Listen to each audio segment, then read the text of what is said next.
Cooperative Governance and Traditional Affairs Minister Thembi Nkadimeng has conceded that government's failure to deliver basic services in the Eastern Cape. Nkadimeng says infrastructure and economic development at local government is a challenge in most rural committees. Nkadimeng is in Tsomo for the last leg of the Presidential Imbizo there. Ziniko Mhlaba reports.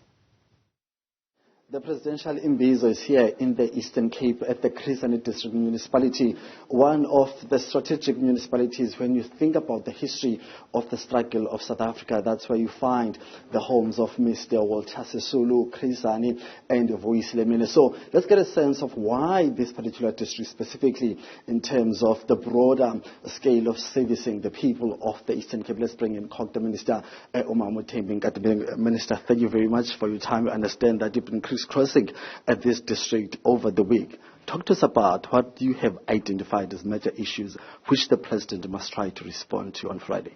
Well, thank you very much. This is our 9th edition. The President must respond to water service delivery issues, must respond to roads and bridges, low-lying bridges which in most instances prevent even kids to go to school, particularly during rainy seasons. There are issues of societal ills, high level of crime, in some instances rape, integrated planning in areas like Queenstown, areas like Kofimbaba, in areas like Tsomo. So it's a basket of issues that still need to be dealt with. But also the President must visit what the fiscus has been able to do. The President will be visiting in response to the water challenge, a project in Tsigayetu, a local municipality which borders actually Crisani district and Amatole, and will be supplying water to no less than to around 30,000 households, and wastewater treatment plant, which is also connected to the same project. All right, talk to us about what you've been told as major reasons behind the lack of this service. We understand that, especially the Tsomo area has seen a lot of matters as well. I know that might not be your capacity, but in terms of accessing the police stations, the healthcare services, what has been given to you as major reasons why those things still continue to happen? Well, Minister Cele is currently in the Tsomo area assessing the policing activities or policing in the area, and could be able to give a detailed report. What has been made to be indicated to the municipality in particular is obviously lack of access to poor roads, lack of access to shortage of infrastructure, budget that gets to be allocated to small municipalities like Insik.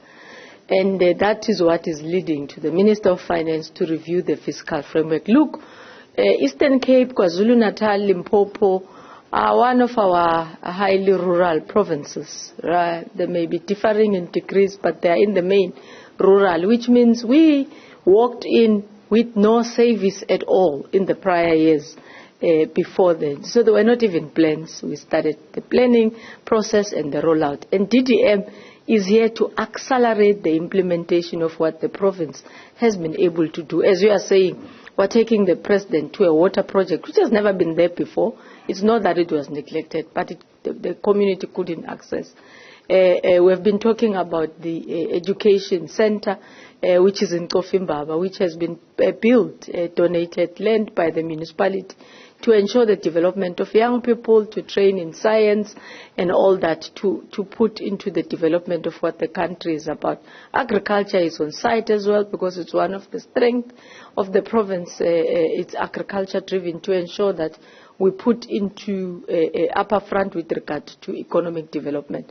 But key to that is ensuring that we deliver on our one plan for the district, Crisani, Amatole, and many others in the province of the Eastern Cape. One with regard to enhancing its budget allocation because it carries quite a lot of grade 3 and below municipality. Therefore, meaning they are small, rural, have got no attraction or people don't pay rates and taxes, not because they don't want to, but they are not employed.